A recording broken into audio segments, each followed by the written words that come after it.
तो धान मतलब चावल। तो आज चावल की एक अमेजिंग सी रेसिपी बनाएंगे जिसे बनाकर आप इस बार होली को स्पेशल बनाने वाले हो। वाह, ये तो बड़े मज़ेदार लग रही है। मतलब शक्करपारे दिखेंगे ज़रूर, लेकिन ये बिल्कुल डिफरेंट है शक्करपारे से। तो ये छत्तीसगढ़ की स्पेशल मिठाई जिसको पीड़िया कहते हैं, आप इस बार जरूर ट्राई कीजिए इस त्योहार पे। तो चलिए चलते हैं इस रेसिपी को होली पर एंजॉय करने। इस बार होली को स्पेशल बनाने वाले हो तो यहाँ पर आपको सिर्फ और सिर्फ नाप का ध्यान रखना होगा, क्योंकि इंग्रेडिएंट बिल्कुल कम है लेकिन इसका बनाने का तरीका बहुत ही अलग है।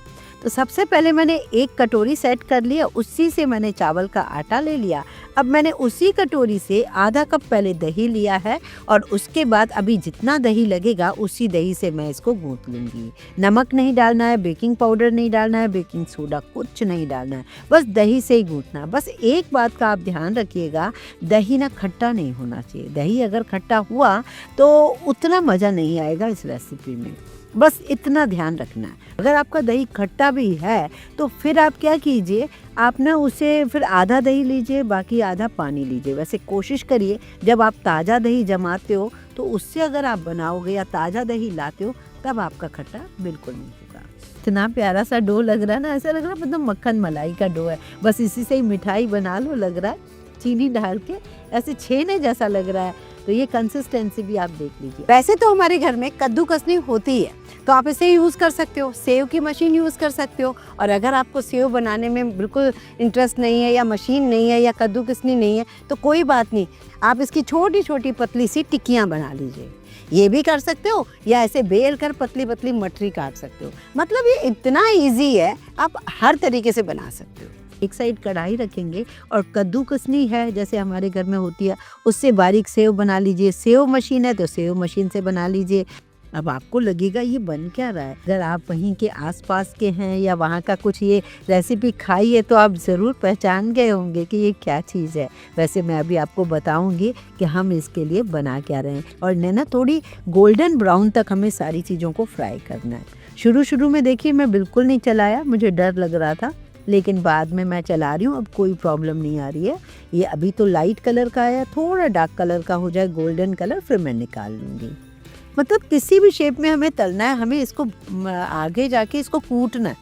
तो अपन किसी भी तरीके से इसको बना सकते हैं। ऊपर जो वहाँ का ट्रेंड है वो हलवाई लोग जैसे बनाते हैं, मैं वही तरीका आपके साथ शेयर कर रही हूँ। मतलब ऐसे सेव ही बनाया जाता है, पर आप अपने हिसाब से उसे चेंज कर सकते हो। ये कच्चे नहीं होने चाहिए, इस बात का ध्यान रखिए। मैं छोटी छोटी आपको ऐसे टिक्कियाँ बना के दे रही हूँ कि अगर आप मतलब हाथ ऊपर से जब हम कढ़ाई पे जब सेव बनाते हैं ना तो थोड़ा सा हाथ गर्म हो जाता है।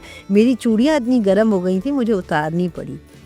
रेसिपी बहुत बढ़िया चलेगी, लंबी चलेगी और इसको भोग प्रसाद में भी आप बना सकते हो। ये देखिए जो पूड़ियाँ बनाई हैं ये भी मैंने इस तरीके से बना ली हैं। अब बारी आती है कि हमने इसको पूरा तो तल लिया है कैसे भी, पूड़ियों से या सेव से। अब हमें चीनी लेनी है। 3 इंग्रेडिएंट हैं। तो चीनी लेने टाइम आपको क्या करना है, जैसे 1 कप हमारे पास था पूरा चावल का आटा, 1 कप ही हमने डाल दिया उसमें दही। अब हमें 1 कप से थोड़ी ज़्यादा चीनी लेनी है।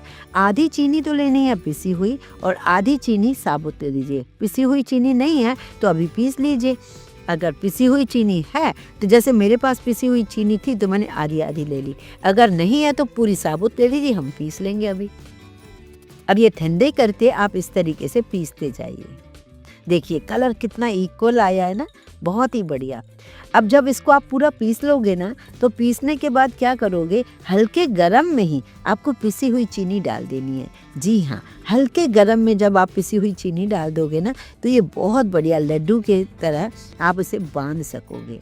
एक तरीके से मेरे हिसाब से तो इसे आप चूरमा ही कह सकते हो, चावल का चूरमा कह सकते हो। जैसे कि राजस्थान में बनता है, गुजरात में बनता है, अलग अलग तरीके से अलग अलग जगह की स्टेट की, इसीलिए तो मैं स्टेट की रेसिपी बना रही हूँ जिससे हम जान सकें हर स्टेट में क्या ऐसा स्पेशल बनता है।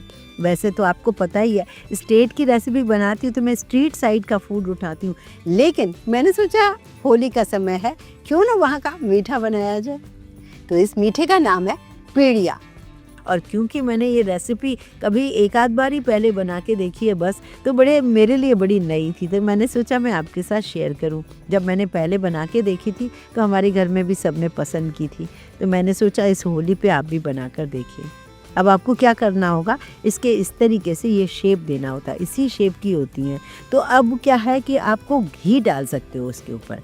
अगर आपको कुछ जल्दी बनाना है और आपको ना मतलब ज़्यादा टाइम नहीं रखना है इस रेसिपी को, तो आप थोड़े दूध के छींटे भी दे सकते हो। पर मैं सोच रही हूँ अगर लंबा चलाना है तो दूध के छींटे मत दीजिए, आप इसमें ना थोड़ा सा घी डाल दीजिए, 1 आध चम्मच, जिससे ये बंधने लगे ऐसे। इसी शेप में होती हैं, कोई पेड़े के शेप में नहीं होती है, लड्डू के शेप में नहीं होती, ये इस शेप में होती है। पिन्नी भी आप कह सकते हो। आप मतलब पंजाब में होती है ना पिन्नी, वो भी ऐसे उंगलियों से ही बनाई जाती है ना, तो इसी तरीके से आप बना सकते हो। सारी बना लो। अब जो आपके पास साबुत चीनी थी, वो जैसे जितनी भी चीनी है उसका आधा आप पानी ले लीजिए। पानी डालकर आप एक पैन में एक गाढ़ी चाशनी बनानी है। गाढ़ी चाशनी मतलब कि मैं क्या कहूँ, इसके ऊपर जैसे एक कोटिंग करनी है शक्कर की। जैसे शक्कर पारे के ऊपर हम चाहते हैं ना कि ऊपर से एक शक्कर की लेयर बन जाए, ऐसे इसके ऊपर एक शक्कर की लेयर बनानी है। एक बात और मैं बताना भूल गई, जब हम इस मिठाई को शेप दे रहे थे ना, तब मैंने 1 से 1.5 चम्मच मैंने इलायची पाउडर डाल दिया था। और यहाँ पर मैं आपको दिखा रही हूँ कि ना चाशनी की हमें तार बनानी है। पहले तो एक तार बननी चाहिए, उसके बाद हमें डबल तार चाहिए। तो पहले तो एक तार तो बन जाए, एक तार जब बन जाए ना तो उसके बाद आप देखिए थोड़ा सा पका लीजिए तो वो डबल तार बन जाएगी। मतलब ये तरीका। या ऊपर से आपको बबल्स दिख रहे हैं, मतलब आपको साफ है कि ये जो बबल्स आ रहे हैं मतलब ये बहुत बढ़िया, ये चाशनी बिल्कुल परफेक्ट है। और ऐसे बबल्स आ रहे हैं। अब आप गैस बंद करके इसको थोड़ा ठंडा कीजिए, थोड़ा ठंडा, क्योंकि ये हमने बांधी है, टाइट बांधी है हाथ से। इस मिठाई की खास बात है, आपको हाथ से टाइट बांधनी होगी, वरना हम इस चाशनी में डालेंगे तो ये बिखर सकती है।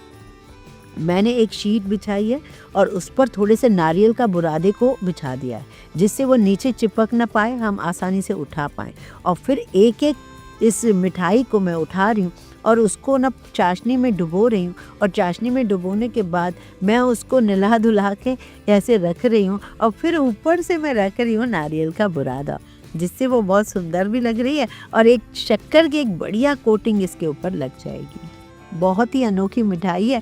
अगर आपने पहले ट्राई की होगी तो आप जान गए होंगे, नहीं ट्राई की होगी, नई है तो मैंने आपको सारे टिप्स बता दिए, आप आसानी से उसे बना सकते हो।